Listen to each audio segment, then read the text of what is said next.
You wake up already tired, even though you slept. You sit down to do something important, and your mind feels heavy, foggy, resistant. You tell yourself you're lazy, undisciplined, unmotivated.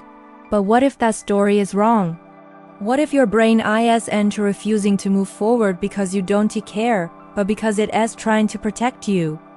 What if the exhaustion you feel isn't weakness, but a nervous system that has been in survival mode for far too long?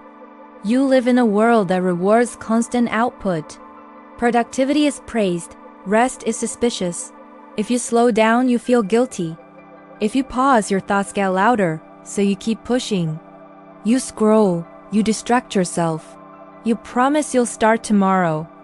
And every time you don't, the voice in your head gets harsher. You should be better by now. Other people can do this. Why can't you? But here's the thing. Survival mode doesn't look like panic all the time. Sometimes it looks like procrastination. Sometimes it looks like numbness. Sometimes it looks like doing nothing even when you care deeply. Your brain learned, somewhere along the way, that being alert was safer than being relaxed. Maybe you grew up needing to read the room. Maybe love felt unpredictable. Maybe mistakes were punished. Maybe you had to mature early. So your nervous system adapted. It learned to stay on guard, to scan for danger, to prepare for what might go wrong. And now, even when your life is relatively calm, your body doesn't trust it. Calm feels unfamiliar. Stillness feels unsafe. So your brain keeps you busy, distracted, stuck, because movement feels safer than rest. And this is where it gets interesting. When your nervous system is in survival mode, your brain prioritizes safety over growth. It doesn't care about your goals, your dreams, your potential. It cares about keeping you alive, keeping you accepted, keeping you from emotional pain. So anything unfamiliar, starting something new, making a decision, committing to a path, feels like a threat. Even good things trigger resistance. Especially good things, because they carry risk. What if you fail? What if you succeed and can't maintain it? What if you're seen? So instead of moving forward, you freeze, you delay, you overthink. You wait for the right moment. You tell yourself you're just being careful.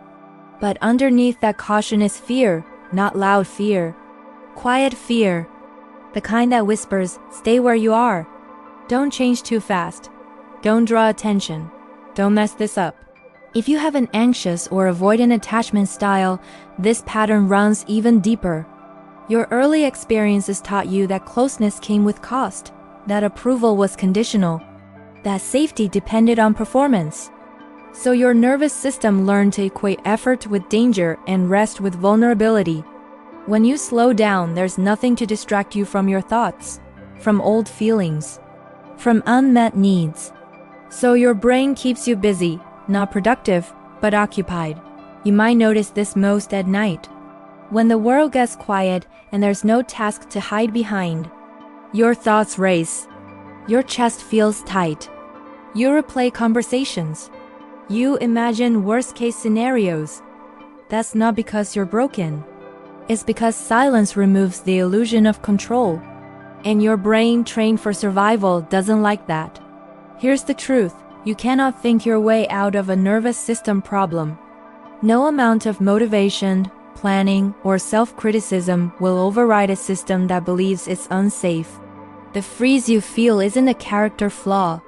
It's a biological response. Your body is doing exactly what it learned to do to protect you, but survival mode is not your permanent state.